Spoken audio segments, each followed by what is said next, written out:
এতিয়া মই আহিছোঁ একদম উগ্ৰতৰা মন্দিৰ দেৱালয় একদম পুৰা দুৱাৰমুখৰ ওপৰত চাই আছোঁ আৰু অলপ সময় পিছত আমি ভিতৰত সোমাই যাম। বিভিন্ন ঐতিহ্য মন্দিৰ কি কি বস্তু সামগ্ৰী আছে আমি সকলো আপোনালোকক দেখাবলৈ চেষ্টা কৰিম। আৰু ইয়াতে শুনিছে বোলে পুখুৰী আছে, বহুত পুৰণি কাঠ আছে। তো বেছি দেৰি নকৰি বলক মন্দিৰ ভিতৰত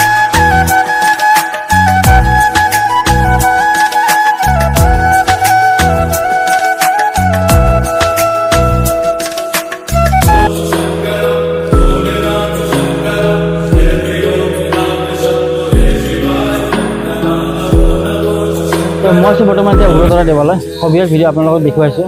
গুৱাহাটী লতা শিলত অৱস্থিত উগ্ৰতৰা মন্দিৰটো হৈছে এটা পঞ্চতীৰ্থৰ এটা শক্তিপীঠ মন্দিৰ। তো ইয়াতে মন্দিৰটো নিৰ্মাণ কৰিছিলে আহোম ৰজা স্বৰ্গদেউ শিৱসিংহ ৰাজত্বকালত 1527 খ্ৰীষ্টাব্দত।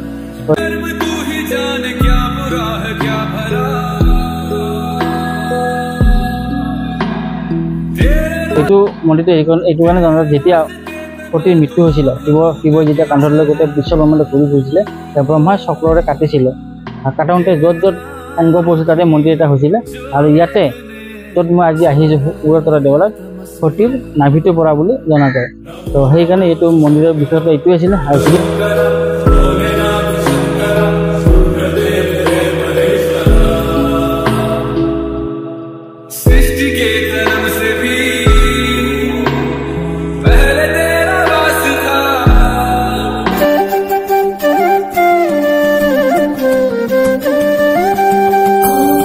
এনেকৈ আহি মই বৰ্তমান আছোঁ এতিয়া মন্দিৰৰ বেক চাইডে। তো মন্দিৰৰ বেক চাইডে আছে মেইন পুখুৰীটো, ডাঙৰ পুখুৰীটোৰ নাম হৈছে জোৰ পুখুৰী। এই পুখুৰীটো খন্দাইছিলে আহোম ৰজা স্বৰ্গদেউ শিৱসিংহই 1725 খ্ৰীষ্টাব্দত। তো এইটো পুখুৰীটোত এতিয়াও ৰজাদিনীয়া কাছ থকা বুলি জনা যায়। আৰু মই অলৰেডি দেখিছোঁ বহুত ডাঙৰ কাছ আছে। যদি পাৰোঁ আপোনালোকৰ সম্ভৱত দেখাব চেষ্টা কৰিম। বৰ দেৰি নকৰি মন্দিৰটোৰ পিছফালে এটা গেট এটা আছে, তাতেও ধুনীয়াকৈ লিখা আছে। আৰু গেটটোৰ সন্মুখতে আছে জোৰ পুখুৰী। আৰু তাতে এটা বেছি ইণ্টাৰেষ্টিং এটা বস্তু আছে, আহোম ৰজাই একদম শিলতে একদম লিখি থৈ গৈছিলে। শিলা লিখি মই সেইটো আপোনালোকক দেখাব চেষ্টা কৰিম। বলক আমি এইটো গেটৰ পিছফালে যাওঁ পুখুৰীটো চাওঁ। তো আজি মই বৰ্তমান উপস্থিত আছোঁ গুৱাহাটীৰ লতাশিলত থকা উগ্ৰতৰা দেৱালয়। তো মোৰ পিছফালে লিখা চাওক উগ্ৰতৰা দেৱালয়। আৰু অলৰেডি মই আপোনালোকক জনালোঁ যে মন্দিৰটোৰ পিছৰ ভাগত জোৰ পুখুৰী নামৰ এটা ডাঙৰ পুখুৰী আছে, ৰজাদিনীয়া পুখুৰী। তো এই পুখুৰীটো আপোনালোকক মই এতিয়া বৰ্তমান দেখুৱাম। আৰু এই পুখুৰীটো চাওক, মোৰ পিছফালে এইটো ধুনীয়া লিখা জোৰ পুখুৰী। তো এইটো পুখুৰী খন্দাইছিলে আহোম ৰজা স্বৰ্গদেউ শিৱসিংহৰ ৰাজত্বকালত এইটো পুখুৰী খন্দোৱা হৈছিলে 1725 খ্ৰীষ্টাব্দত। তো জনামতে ইয়াতে এতিয়াও বৰ্তমানো ৰজাদিনীয়া কাছবিলাক ইয়াতেও বৰ্তমান এতিয়া জীৱিত হৈ আছে বুলি জনা যায়। কিন্তু কিমান হয়তো আমি নাজানো, দেখাব পাৰোঁ যদি আমি দেখাব চেষ্টা কৰিম। তো এইটো হৈছে জোৰ পুখুৰী। আৰু পানীবিলাক ইয়াতে আছে, বহুত হাঁহ চাহ আছে, আপোনালোকক দেখুৱাম। আৰু এইটো হৈছে উগ্ৰতৰা দেৱালয়।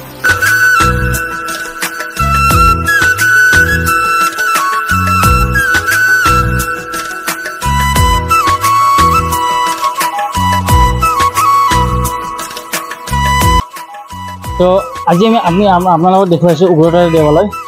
তো মোৰ লগত আছে এজন খুৰা। আমি খুৰাৰ পৰা মন্দিৰৰ সবিশেষ জানিব বিচাৰিম। তো খুৰা, মই আপোনাক ডাইৰেক্ট সুধি আছোঁ, ইয়াতে মন্দিৰত ডেইলি ভক্ত কিমান মান হয়? হয়, ডেইলি আপোনাৰ কেতিয়াবা 50টা হয়, কেতিয়াবা 100টা হয়, কেতিয়াবা 1000টা হয়। মানে যেনেকুৱা মানুহ মানে ধৰা কিয় পূজা যদি দিয়ে, পূজাৰ মানুহ বেছি হয়। আৰু মানে এইটো বাৰ্ষিক পূজা কেতিয়া কি হয়, বা শিৱৰাত্ৰি হওক বা কি পূজা হয় ইয়াতে? চব পূজাই হয়, চব পূজাই মানে পালন কৰা হয়। আৰু ভক্ত মানে ডেইলি থাকিব, ডেইলি থাকে।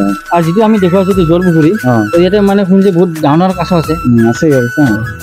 কিমান মান ডাঙৰ কাছ আছে? 50 কেজি, 60 কেজি, 50 কেজি এনেকুৱা। আচ্ছা, এইটো মানে কি ৰজাদিনীয়াৰে কাছ? আৰু মাছো আছে নেকি? ডাঙৰ ডাঙৰ আছে। আৰু এইটো আধাৰ আপোনালোকৰ মন্দিৰৰ ফালে দিয়া হয় নে কোনোবা ভক্ত? ৰাইজেও দিয়ে আৰু মন্দিৰৰ পৰাও দিয়া যায় খাদ্য। মানে আপুনি ইয়াতে মন্দিৰতে থাকে? আপোনাৰ কিমান বছৰ হ'ল ইয়াতে মন্দিৰত আপোনাৰ কৰ্ম সংস্থাপন কৰে? এইটো 15 বছৰমান হৈ যায়। তো 15 বছৰমান যিহেতু হৈছে, তো খুৰাই এই মন্দিৰৰ বিষয়ে বহুত বিশেষকৈ জানে। তো সেইকাৰণে আমি খুৰাৰ পৰা অলপ মন্দিৰৰ বিষয়ে জানিলোঁ আৰু আপোনালোকক দেখাব চেষ্টা কৰিলোঁ। তো মন্দিৰটো যে ভাল লাগিল, আপোনালোকে ভিজিট কৰক, মন্দিৰটো চাওক, আহক। আৰু ভিডিঅ'টো যে এতিয়ালৈকে লাইক কৰা নাই, লাইক কমেণ্ট কৰি ছাবস্ক্ৰাইব কৰিব। আৰু কি আমি সবিশেষ বিষয়ে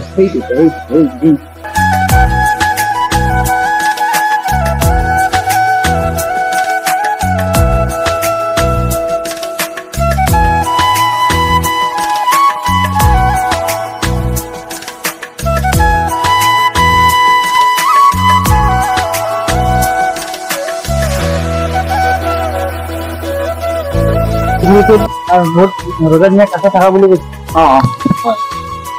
এই ডাঙৰ কাছ আছে আৰু 50 কেজি 60 কেজি এইবিলাক আছে। ডাঙৰ ডাঙৰ কাছ আছে। 50 কেজি 60 কেজি এনেকুৱা। এইটো মানে কি ৰজাদিনীয়া কাছ নেকি? আগতে আৰু কিবা খোৱা বস্তু দিলে মানে উঠি আহে না? আহে।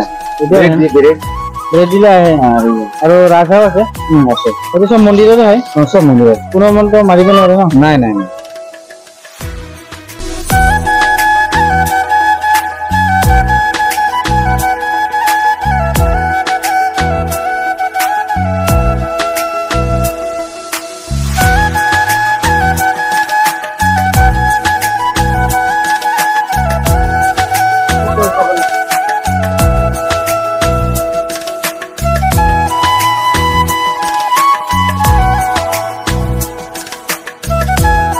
তো উগ্ৰতাৰা মন্দিৰৰ বিশেষত্ব এইটোৱে হ'ল যে ইয়াতে সতী নাভিটো পৰা বুলি জনা যায়, উল্লেখিত আছে।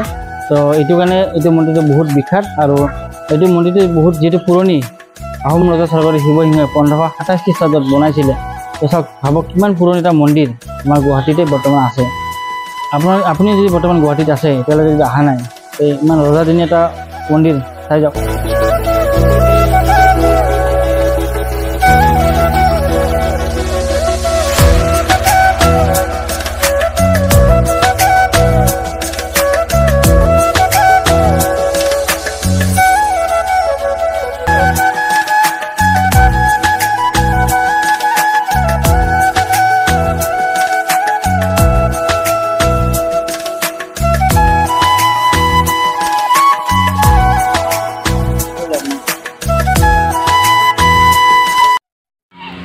আৰু মন্দিৰৰ পৰা ইফালে চাওক, ইফালে এটা শিলত কিবা এটা বস্তু আছে। কি বস্তু আছে নে চাওঁ বৰাচোন। এই চাওক, একদম আগৰ দিনৰে লিখা, শিলতে লিখা আখৰ। চাওক চন কিমান, 1550। কিমান পুৰণি চনতে এতিয়া লিখা এইটো কাগজ। চাওক এতিয়াও এনেকৈ কি কি লিখা আছে গম নাপায়, এনেকৈ আছে। আৰু ইপিনে এইটো হৈছে জোৰ পুখুৰী। তো জোৰ পুখুৰী ইপিনে চাওক, এটা বস্তু এটা লিখা আছে। এইটো চাওক, জোৰ পুখুৰী সৌন্দৰ্যকৰণৰ বাবে সাংসদ শ্ৰী বাসন্তী শৰ্মা স্থানীয় এলেকাৰ উন্নয়ন আঁচনিৰ জৰিয়তে কৰা হ'ল। চনটো কিমান 1995। তো চাওক, এইটো আছিলে জোৰ পুখুৰী। কিমান মানে পুৰণা মন্দিৰ হয়। তো আহোম ৰজাৰ দিনতে এইটো মন্দিৰ।